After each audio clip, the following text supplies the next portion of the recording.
Hi guys! Meron na akong in-arrange na bouquet. I-gift wrap na lang po natin.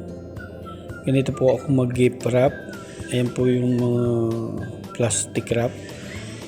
Kinat ko lang sa center, then pinold ko. Sundan nyo lang po yung paano ako mag-fold at mag-tape para magkaroon po kayo ng idea kung paano po mag-bouquet. Ganyan po. Ayan lang po siya. Tapos lagyan nyo lang ng tape. Ilagay nyo sa other side ng bouquet na in-arrange nyo. Tapos meron po tayong mga technique ng mga folding.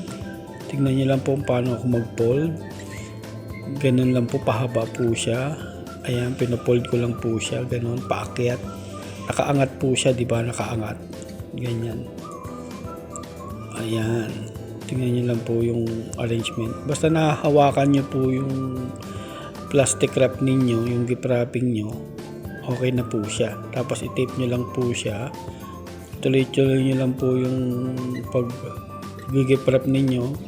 Ganun din sa kabilang side. Kakabilain nyo lang yung pagpo-fold para tama yung arrangement ng gift wrap ninyo. Ayan po. Ganyan po. Tapos yun, hawakan ko naman siya, titipan ko ulit siya. Ganyan lang po gumawa ng bouquet. Simple lang po siya. Hindi nyo naman po kailangan pagandahin talaga. Kailangan lang po yung maayos yung presentation. Okay na po yan dito sa Saudi. Hindi naman natin kailangan ng professional talagang pag-gift wrap. Basta nag-gift wrap nyo lang po ng maayos. Yung arrangement ninyo, maayos naman. Pasado na yan sa mga customer natin. Ganyan lang. Tuloy-tuloy lang. Tingnan nyo, isa lang style ng pagpo-fold na ginawa ko. Isang technique rin po yan sa pag-gift wrap. Marami naman po talagang design ng pag-gift wrap. Yan po ay isang style na sinishare ko sa inyo para mayroon kayong idea paano maggawa ng bouquet. Yan na gawa ko na yung bouquet. I-cover na lang natin yung likod ng bouquet tsaka yung ilalim. Then ikakat natin yung stem dahil sobrang haba. Yan po. Pa-V, tapos i-cover ko yung likod. Ayan, ganyan po. O, di ba? Hindi naman siya ganun kaganda pero maganda yung pagkaka-arrange.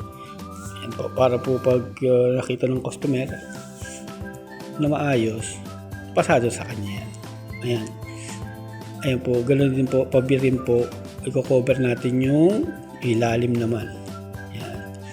Yan lang po ang pag-cover. Tapos tinitapan lang. Yan yung harap. Tinipang ko rin para hindi ako nahihirapan. Para laging naka-free yung kamay ko. Then, ikakat na natin yung mahabang stem. Ayan.